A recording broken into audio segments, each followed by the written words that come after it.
In this video, we're going to take a look at how do you graph things or chart things that have more than one series. So you're going to see here what I've done to our data is I've changed it a little. I've said that our original data is people that are single that live by themselves. There's our original numbers. And let's get the stats on people that live as a couple. What are their numbers when they were surveyed? And I want to add it to this chart. Well, right off the bat, we'll tell you this. If you had had this data right from the start, you could have just done this. You could have selected it and gone Insert, Chart. And you're going to see now it graphs two series of data. It knows the single owners and the couple owners.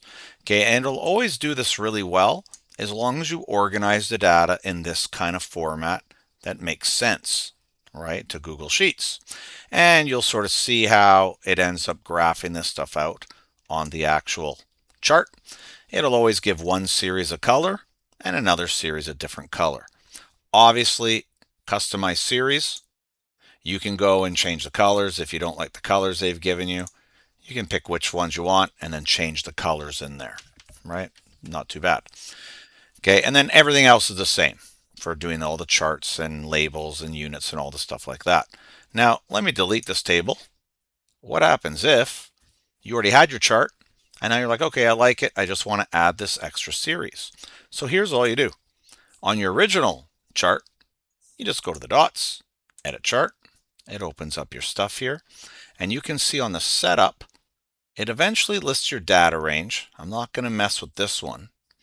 But it says series, single owners, because it was graphing out these numbers.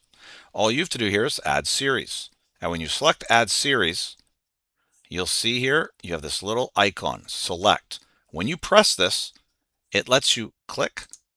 You can go into the table and you can literally grab and drag and drop. And notice I am including the heading because I did that with these ones over here when I originally made my chart.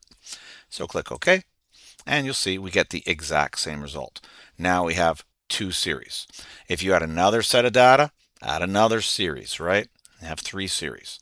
And really, that's how easy it is to get your more than one series charts going.